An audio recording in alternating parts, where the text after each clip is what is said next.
자, 봅시다.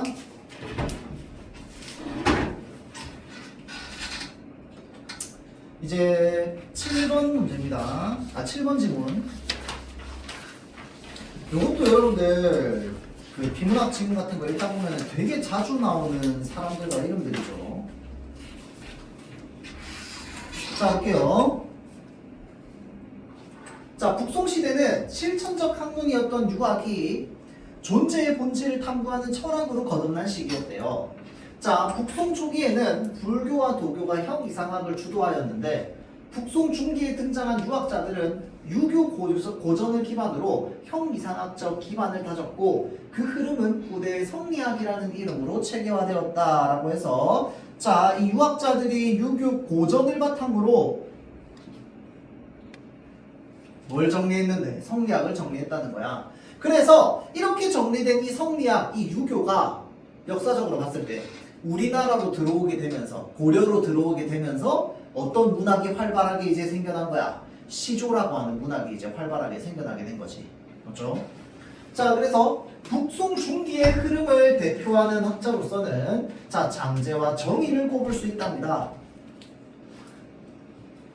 자, 이들은 같은 시대를 살았으며 성리학의 뿌리를 각기 다른 내용으로 정립했는데 이들의 사상은 이후 주희에 의해서 종합되어서 성리학의 사상적 토대가 되었다. 그래서 우리가 비문학 지문 볼 때는 누구 이름이 자주 나와요? 주희의 이름이 자주 나오죠. 그렇죠? 자, 그래서 장제는 기를 중심으로 존재를 설명한 실제론자였답니다.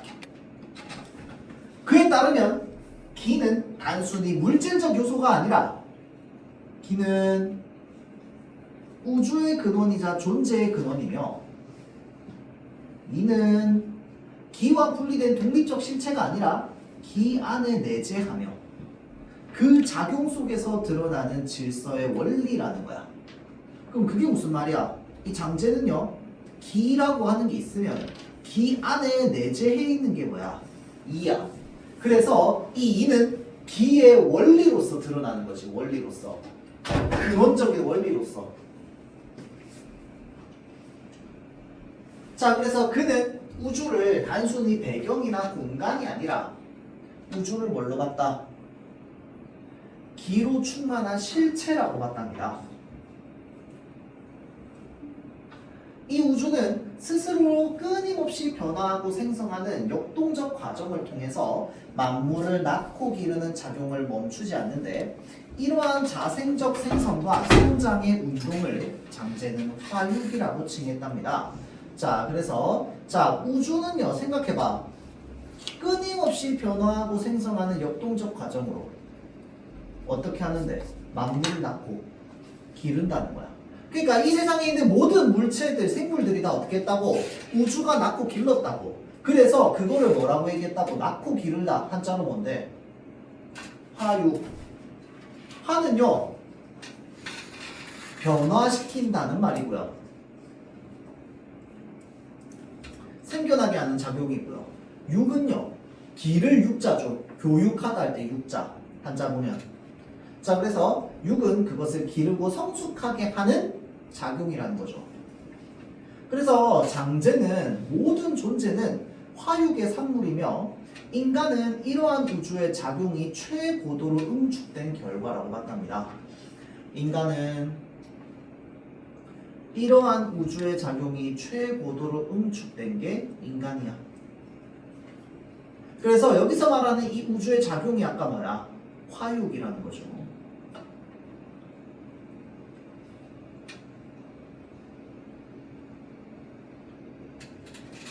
자, 그러면서 또한 장제는 기의 작용이 도덕적으로 드러난 것이 인이라고 하였답니다.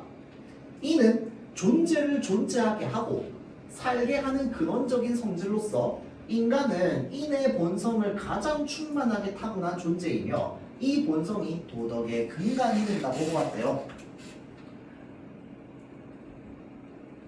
인의 본성을 가장 충만하게 타고난 존재고요.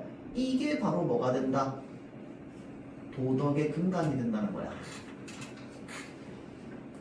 그래서 장제는 인간을 화육의 정수로 보기 때문에 가장 꼭대기로 보기 때문에 꼭대기. 자, 인간의 도덕 실천이 곧 천도의 실현이다. 인간이 도덕을 실천하면 그거는 곧 뭐다? 하늘의 도리를 실천하는 거라는 거야. 실현하는 거라는 거야. 하늘의 도리가 실현된 게 바로 뭐야? 인간이 도덕적으로 살아가는 거야.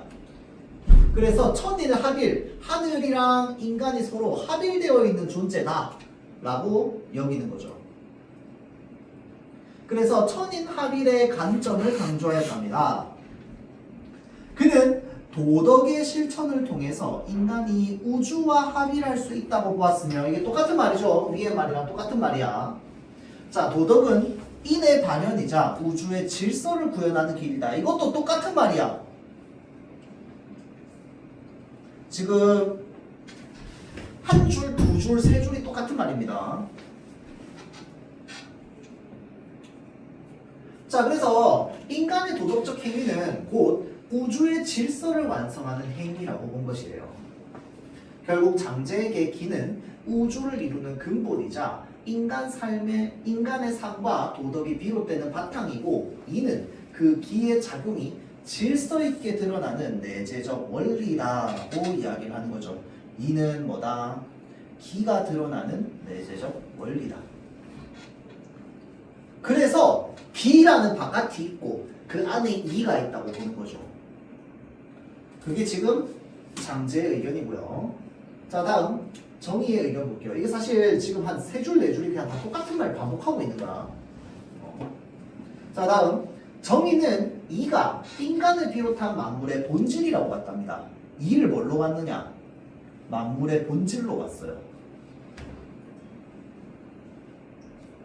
자, 그래서 그에 따르면 이는 모든 존재와 인간 본성에 내재한 선하고 보편적인 원리랍니다.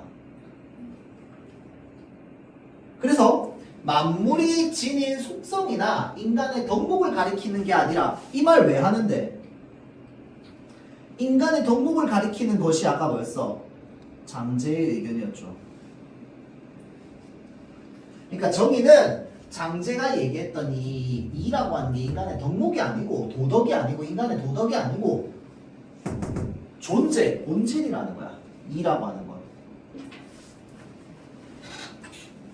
그리고 이라고 하는 게 인간이 도덕적으로 살아가려는 원리가 아니고 애초에 뭐라는 거야? 애초에 선한 성질이라는 거야. 그러니까 인간이 도덕적인 게 아니고 이가 도덕적인, 이가 착한 거야. 이가 착한 거. 그런데 우리 인간 안에는 뭐가 있어? 이가 있어. 그래서 인간도 뭐해? 착한 존재야. 그래서 요게 딱 어떤 사상인지 압니까, 여러분들? 성선설의 사상입니다. 성선설은 인간의 그 선한 본성을 덮여 있는데 일깨워내야 된다고 얘기하는 게 성선설이거든. 그러니까 인간이 선하게 태어났으니까 막 살아도 돼가 아니고, 인간이 선하게 태어났는데 그걸 다 덮고 있으니까 악한 것들이 그것을 이제 깨워줘야 된다라고 얘기하는 게 성선설이에요. 자, 그래서 정의는 이가 세계 속에서 구체적으로 실현되는 수단이 바로 뭐다? 기다. 그래서 이가 완전히 그냥 본래적인 아주 근본적인 선한 성질인데, 얘가 현실에 드러나려면 어떻게 드러나야 된다? 구체적으로 실현되는 수단이 바로 뭐다? 기라는 거야. 기는 구체적으로 실현되는 거야. 구체적으로 실현된다는 건 뭐야? 우리가 실제로 감각적으로 뭐 이렇게 행동하는 뭐 이런 것들을 말하겠죠. 착한 행동을 하는 것들. 자, 그래서 기는 사물의 물질적 형체를 이루는 것이로, 그러니까 기는 감각적인 거지. 인간의 감정과 욕망도 기를 통해서 나타난답니다. 자, 잘 보세요. 그래서 이와 기는 분리되지는 않지만 이가 기보다 존재론적으로 뭐 한다? 우선한다는 입장을 취했던 게 정의의 생각이야. 자, 그리고 정의는 인간은 본성 안에 내재한 이를 보존하고 인간의 감정과 욕망을 유발하는 근원인 기를 경계해야 되는 거야. 왜? 감정과 욕망을 유발하기 때문에 얘가. 그래서 사사로운 욕망을 제거하는 데 힘써야 되는 거야. 겉에 있는 것들, 바깥에 있는 것들을 제거해야 속에 있는 게 보인다는 거야. 우리 속에는 뭐가 있는데? 선한 본성이 있거든. 자, 그래서 존천리 거인욕이라고 하는 자 수양론을 내세웠답니다. 앞에 있는 말 뭔지 몰라도 돼. 어차피 몰라도 돼. 이게 중요한 거야. 수양론. 인간은 뭐 해야 된다고? 수양해야 된다고. 수양이 무슨 말인데? 스스로를 갈고 닦는 걸 말하잖아. 스스로 갈고 닦아야 된다고. 어떻게 갈고 닦아야 되는데? 사사로운 욕망을 제거하는 갈고 닦음이 필요하다고. 그래서 이는 성찰적 수양관으로서 수련을 통한 뭐가 완성된다? 도덕이 완성된다. 그래서 성선설은 있는 그대로 사는 게 아니고요. 수련해야 된다라고 보는 관점이 성선설에 가깝습니다. 알겠죠? 물론 성선설은 유교는 아니에요. 성선설은 도교긴 합니다. 도교인데 어차피 뭐 우리가 알고 있는 유교는 유교랑 도교가 합쳐진 거기 때문에. 자, 다음 볼게요. 성리학의 대표학자 주의는요, 장제의 사상과 정의의 사상을, 자, 여기에 뭐라고 적혀 있어? 선별적으로 수용. 여러분들, 이거는 수능 특강이긴 하지만 여러분들이 실제로 평소에 모의고사를 풀거나 수능 문제를 풀 때 이게 진짜 중요합니다. 선별적이라는 말이 나오는 순간 여러분들 뭐 해야 되게요? 뭘 골랐고 뭘 안 골랐는지를 우리가 찾아야 돼. 선별적이라고 하는 게 고르고 선택하고 싶은 것만 선택했다는 거잖아. 맞죠? 그러니까 선별적으로 수용했다라고 하는 건 우리가 생각할 때 무엇을 골랐고 무엇을 고르지 않았는지를 읽으면서 파악해야 된다 이 말입니다. 알겠죠? 자, 그래서 보면은 자, 선별적으로 수용한 다음 이를 종합하여 이와 기를 체계적으로 설명하는 이기론을 확립했답니다. 그래서 주희는요, 우주는 이와 기가 살아 움직이며 만물을 낳고 기르는 생명적 체계라고 봤네. 자, 그 다음 인간의 도덕적 수양이 곧 우주의 도를 실현한다. 자, 생각해보세요. 자, 생명적 체계라는 말은 누구 의견이랑 비슷해요? 첫 번째 나왔던 애 장제의 의견이랑 비슷하지. 도덕적 수양이 이 우주의 도를 실현한다. 이것도 누구랑 비슷해요? 장제랑 비슷하지. 천도, 하늘의 도리. 또한 그는 이와 기 중에 이는 만물과 인간 본성의 근원적 본체이며 기는 이가 현실 세계에서 구체적으로 실현되고 작용하는 수단이라고 말합니다. 자, 봐봐. 이는 인간 본성의 근원적 본체, 기는 현실 세계에서 구체적으로 실현. 여기서부터 여기까지는 지금 누구 의견이랑 비슷해요? 정의 의견이랑 비슷하지. 이게 지금 선별적으로 수용됐다 이 말이야. 우리가 읽을 때 선별적으로 뭐가 합쳐졌다, 선별적으로 뭔가를 이제 뭐 발전시켰다라고 하면은 읽을 때 앞에 나왔던 내용이랑 기본적으로 비교하면서 읽어야 됩니다. 알겠죠? 자, 다음 이는 항상 선하고 불변하는 절대적인 이치이며 기는 탁하거나 맑은 정도에 따라서 현상 세계에서 다양한 차이를 만들어낸답니다. 즉 만물은 이를 본성으로 갖지만 그것이 드러나는 양상은 기의 상태에 의해서 달라진대요.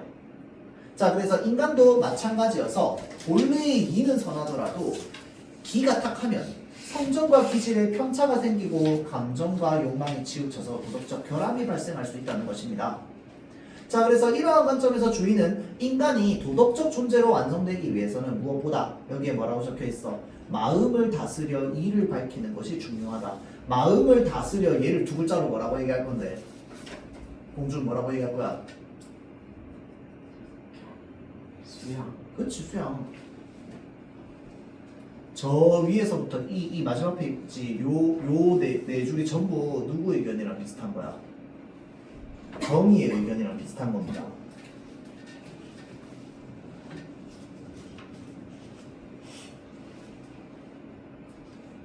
자, 여기서부터 이제 뭐가 나오냐면 두 사람, 정의와 장제 말고 주희의 의견이 드러납니다. 볼게요. 그렇다고 해서 주희가 이만을 보존하고 기를 배제한 것은 아니랍니다. 그는 이와 기를 모두 인정하되 이를 본체로 삼고 기를 발현수단으로 보면서 균형 있게 다루고자 했대요. 기는 우주와 인간의 변화를 실현하는 수단으로서 가치가 있기 때문이랍니다. 자, 그래서 이 사람은 이를 본체로 삼고 기를 수단으로 삼는데 이것까지는 똑같아. 이거는 정의랑 똑같잖아. 그런데 얘를 어떻게 하고자 했다? 균형 있게 다루고자 했다. 이 말 왜 할까요? 왜 할까? 아까 정의는 얘네 둘을 어떤 존재로 봤어요? 위계, 선후 관계, 위아래 관계로 봤지. 이해돼요? 위계를 가졌다고. 그런데 주희는 뭐 하고 싶어 해요? 균형 있게 다루고 싶어 해요. 그래서 기는 우주와 인간의 변화를 실현하는 수단으로서 가치가 있기 때문이야. 그래서 주희는요, 이와 기를 구분하되 서로 지금 여기 뭐라고 되어 있어? 떨어지지 않는 관계 속에서 위계를 설정했다고. 그러면 이 사람도 위계를 설정했는데 이 정의와 비교를 하면은 이 사람이 훨씬 더 뭐를 중요하게 생각한 거야? 기의 작용을 조금 더 중요하게 생각한 사람인 거야. 위계를 설정했다고 했으니까 당연히 이가 위에 있고 기가 밑에 있겠지. 이가 더 중요한 거니까 본체라서. 자, 그래서 이러한 주의의 관점은 이의 절대성과 기의 상대성을 강조하면서 존재와 인간, 도덕과 우주 모두 설명할 수 있는 종합 철학으로서의 유학 전통의 주류로 평가되는데 여기에는 장제와 정의의 사상이 기여한 바가 크다고 할 수 있다라고 되어 있죠. 자, 다음 넘어가서요. 뭘 볼 거냐면 4번 문제 볼 겁니다. 3번 문제 봅시다. 니은에 뭐라고 돼 있어요? 선별적 수용. 이거 지금 물어보는 거죠. 이거 문제가 뭘 물어보는 거냐면 지금 뭘 선별했는지를 물어보는 거야. 그래서 그냥 몇 개만 좀 보면 2, 3 볼게요. 주희는 인간 본성의 위험성을 인정한 장제의 관점은 수용하였다라고 되어 있습니다. 자, 장제가 인간 본성이 위험하다는 걸 얘기한 적이 있어? 없지. 그래서 틀린 거. 그 다음 3번. 주희는 우주의 생성작용에 대한 장제의 관점은 수용하지 않았다라고 되어 있는데 우주의 생성작용이 뭐였어 아까?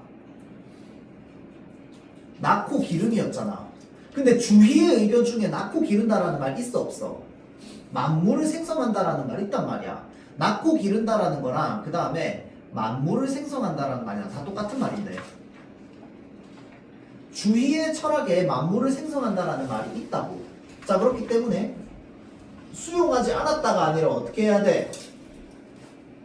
수용이 되었다로 바뀌어야지. 알겠죠? 자, 그래서 얘네는 전부 2, 3, 4, 5 이렇게 다 말이 반대로 바뀌면 됩니다. 알겠죠? 그리고 쌤이 지금 이거 답 아까 안 불러줬지? 답 좀 불러줄게요.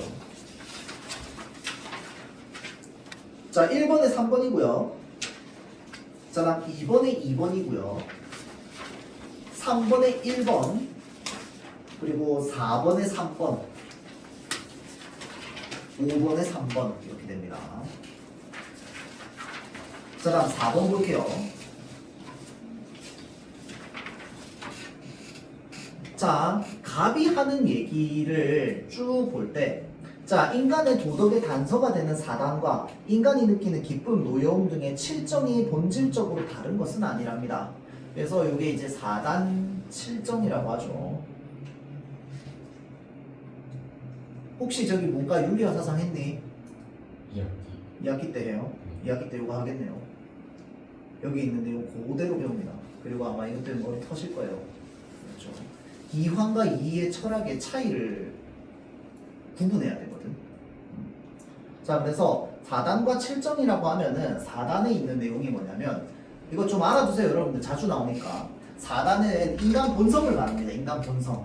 그래서 인간 도덕의 단서가 된다고 하는데 4단에 있는 내용을 지켜서 살면 인간한테 착한 사람이 된다는 거야.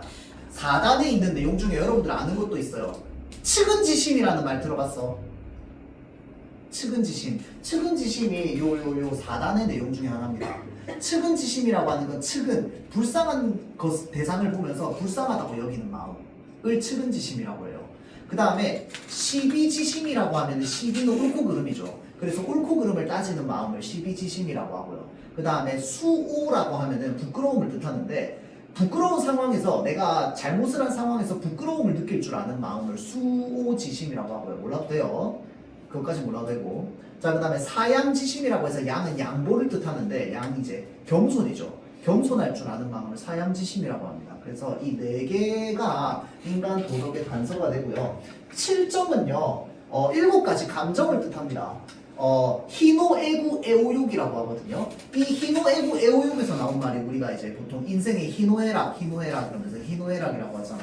그래서 이 희노애락이 희노애구 애오욕이라는 말에서 나온 건데 요게 7가지 감정이야. 그래서 이 인간의 본성인 4단과 그 다음에 7가지 감정인 7점이 본질적으로 다른 것은 아니랍니다. 자, 4단은 마음이 고요하고 순일할 때 드러나는 선한 감정이고 7점은 외부를 접하며 외부 사고를 접하며 일어나는 감정일 뿐 그 근원은 다르지 않다는 거야. 말하고자 하는 건 이거죠. 마음이 움직일 때 이와 기가 서로 떨어져 작용하지 않습니다. 4단이든 7점이든 이와 기가 언제나 함께 작용합니다. 그래서 말하고자 하는 거 결국은 뭐야? 이거죠. 왜? 주위의 생각이랑 반대되잖아. 이 사람 뭐라고 얘기했어? 이와 기 사이에 위계가 없다고 했죠. 서로 먼저인 게 없다고. 자, 그래서 4단을 이의 발현, 7점을 기의 발현이라고 규정하는 것은 경계해야 된다. 이것도 마찬가지로 주위의 의견에 반대하는 내용입니다. 자, 그럼 생각해봐. 동의할 수 있는 부분이 많습니다. 그러나 의견 차이가 있다는 것도 분명하군요. 그럼 여기에서 말하는 의견 차이가 뭐여야 되는데? 위계는 있다라는 말이 나와야겠지. 1, 2, 3, 4, 5번 중에서 위계는 있다라고 하는 말이 뭐야? 3번 선지. 상대적 우선성. 이게 위계가 있다는 말이잖아. 먼저인 게 있고 나중인 게 있고 더 중요한 게 있고 덜 중요한 게 있고. 정답이 3번인 거죠. 뭐라고요? 1. 보자. 이와 기는 분리되어 있지 않지만 전혀 다른 영역에서 작동한다. 이거는 동의하는, 둘 다 동의하는 내용이잖아. 분리되어 있지 않다고.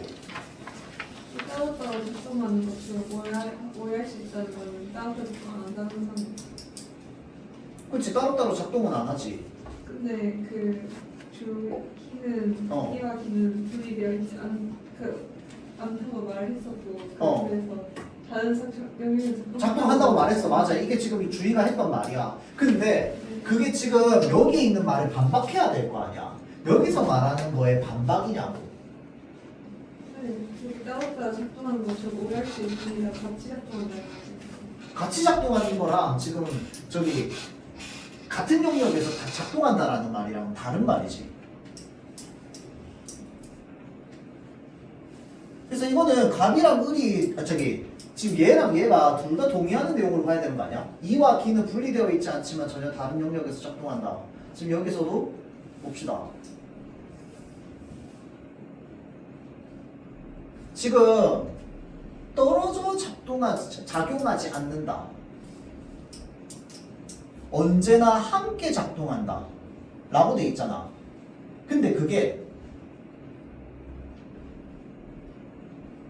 위치를 얘기한 거야? 아니면은 시간을 얘기한 거야?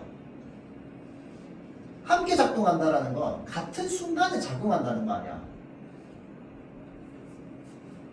그리고 서로 떨어져 작동하지 않는다라고 해서 이게 같은 영역이라고 말할 수 있는가? 여기 있네. 4단은 마음이 고요하고 순일할 때 드러나는 선한 감정. 7점은 외물을 접하며 일어나는 감정. 4단은 마음속에서 일어나고 7점은 외물, 바깥의 사물 바탕으로 일어나잖아. 그렇죠? 그러니까 다른 영역에서 작동하는 건 맞지. 함께 작동하는 건 위치가 아니고 지금 시간을 얘기하는 거죠. 서로 다른 위치에서 같이 작용한다고. 그래서 얘를 그림으로 그리면 사실 어떻게 되냐면 얘는요. 그림이 어떻게 되냐면 이렇게 되는 거야. 여기가 4단 7점. 같은 내용을 공유하고 있어. 같이 일어날 거야. 인간의 선한 본성이 깨어날 때. 이런 구조가 만들어져 있는 게 지금 이거예요. 그래서 얘를 떨어졌다고 얘기할 수는 없어. 왜냐하면 붙어 있긴 하기 때문에. 떨어졌다고는 얘기할 수 없는데 얘가 위치하는 곳이 어디냐라고 하면 위치하는 건 4단은 인간 마음 속에 있고요. 실점은 바깥으로부터 오는 거야. 외부의 것들로부터 오는 거야. 지금 이 문장을 봤을 때.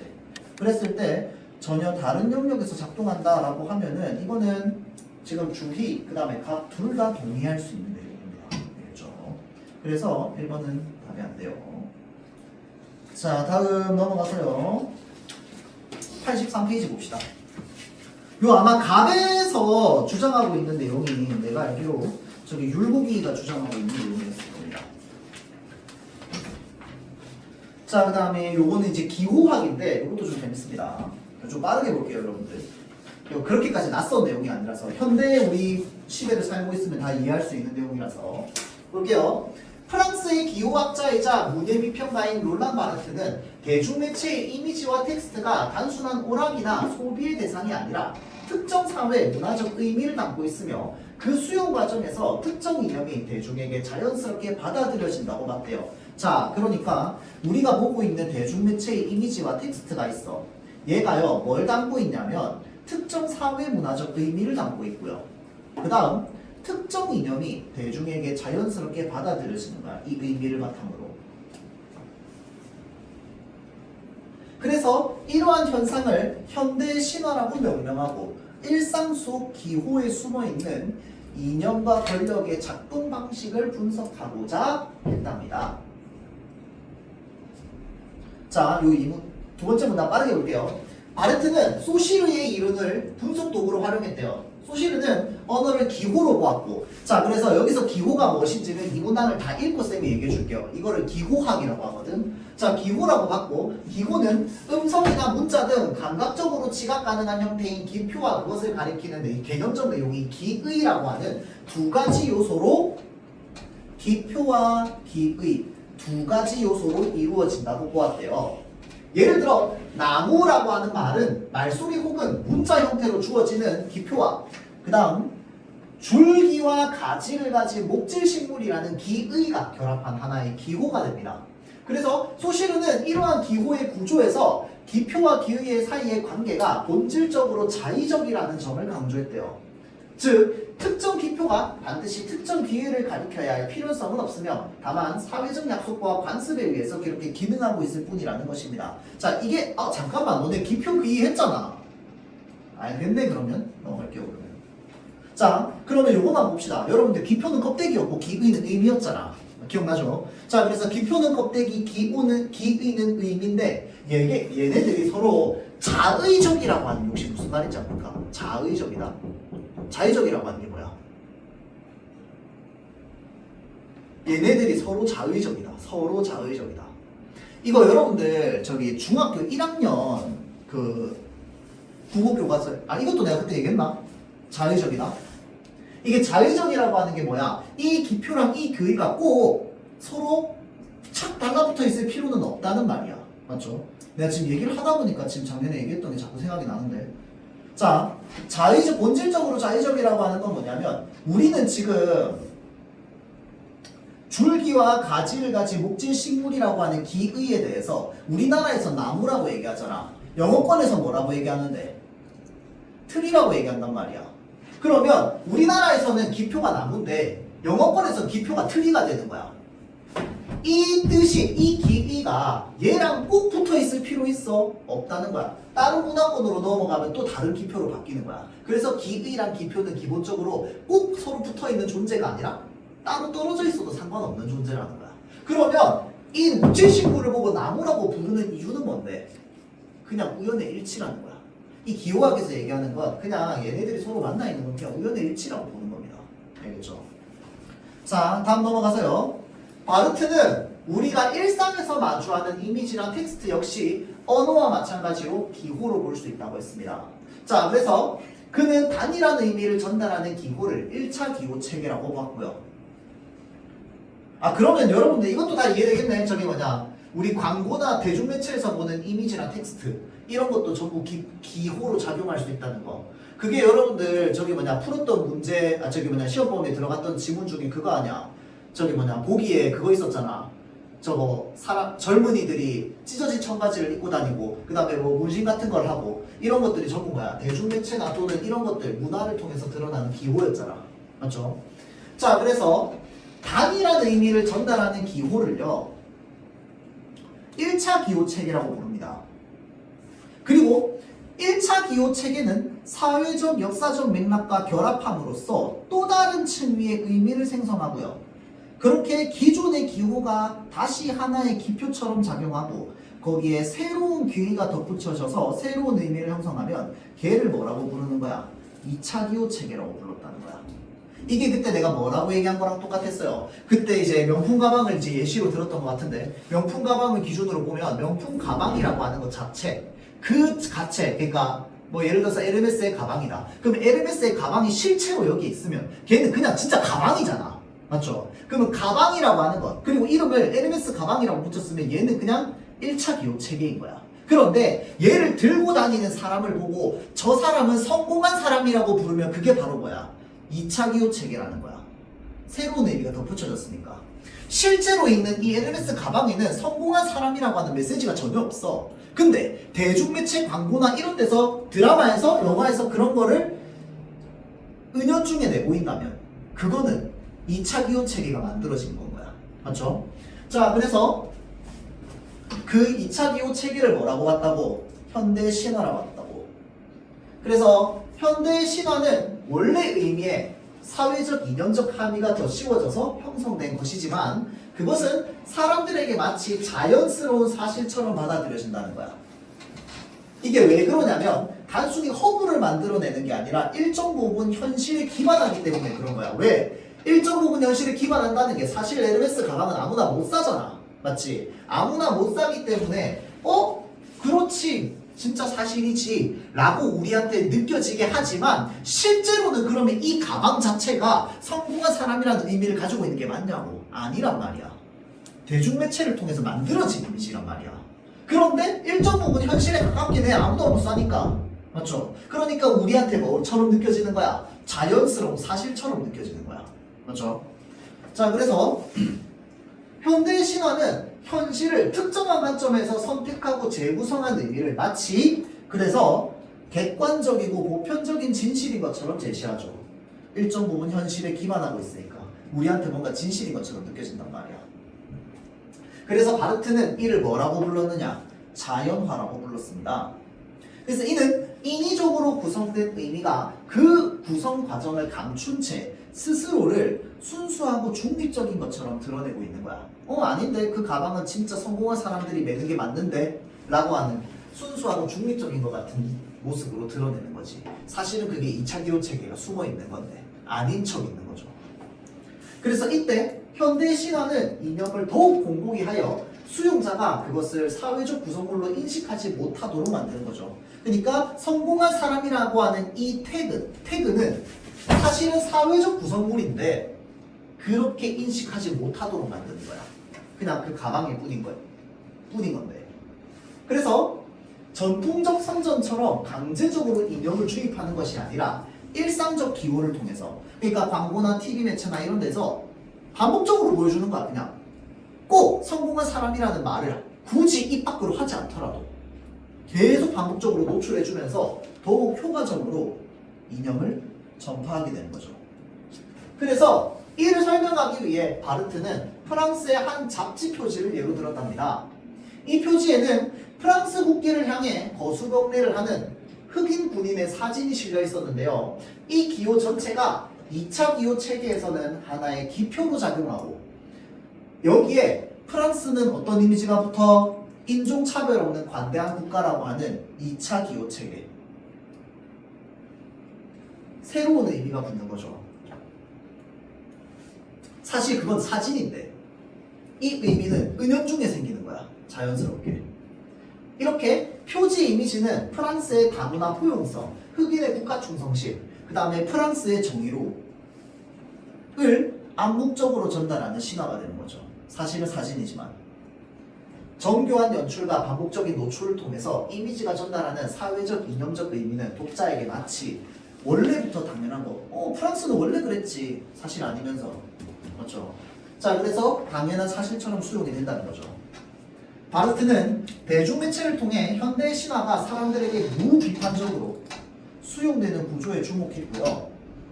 대중매체나 문화산업은 중립적이지 않으며 특정 이념을 자연스럽게 재생산하는 장치가 될 수 있음을 강조했답니다. 따라서 대중은 어떠한 이미지나 텍스트를 해석할 때 2차 기호 체계가 작동하고 있음을 대중은 어떻게 해야 돼? 2차 기호 체계가 작동하고 있음을 인지해야 되는 거죠. 그래서 어떻게 바라봐야 돼? 비판적으로 바라봐야 돼. 우리가 일상적으로 접하는 광고, 기사, 영화, 포스터 등 모든 문화 콘텐츠는 1차 의미뿐만 아니라 사회적, 이념적 함의를 담고 있기 때문에 그 배후에 작동하는 사회적 맥락, 역사적 조건, 이념적 작용 등 파악할 수 있는 능력을 갖추어야 된다는 거죠. 이를 통해 대중매체 속에 담긴 특정 의도를 무비판적으로 받아들이는 수동적인 수용자에서 벗어나 뭐가 돼야 된다? 능동적인 해석자가 돼야 된다. 대중은. 자, 그래서 그 이야기를 하고 있는 거죠. 마침 여러분들도 작년에 해가지고 좀 낯설진 않겠네요. 자, 1번 선지 한번 볼게요. 1번 문제 볼게요. 1번의 정답은 3번이고요. 자, 다음 2번의 정답은 4번. 그 다음에 3번에 5번. 그리고 4번도 5번. 다음 5번에 1번입니다. 자, 그래서 여기까지 하고 정리하고 마칠 수 있도록 할게요. 아! 정리하고 있으세요.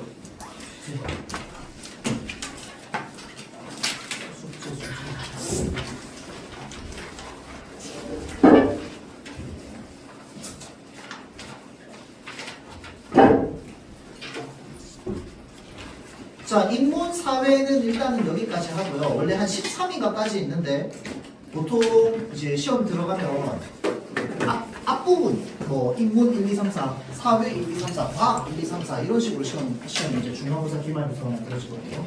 그래서 중간 범위에 해당하는 한 1, 2, 3, 4, 5, 7, 8 정도까지만 볼 겁니다. 그래서 오늘 나눠주는 숙제는 사회 앞부분이 경제거든요. 그래서 앞부분 조금 어렵습니다, 여러분들. 꼭 풀어오세요. 뒤로 넘기고.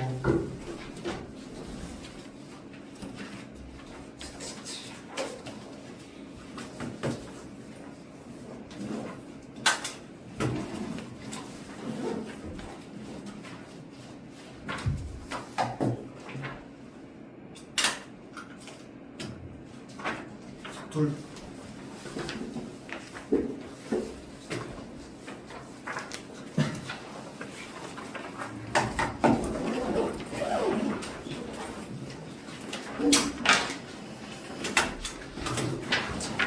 오케이. 자, 배워 갑시다.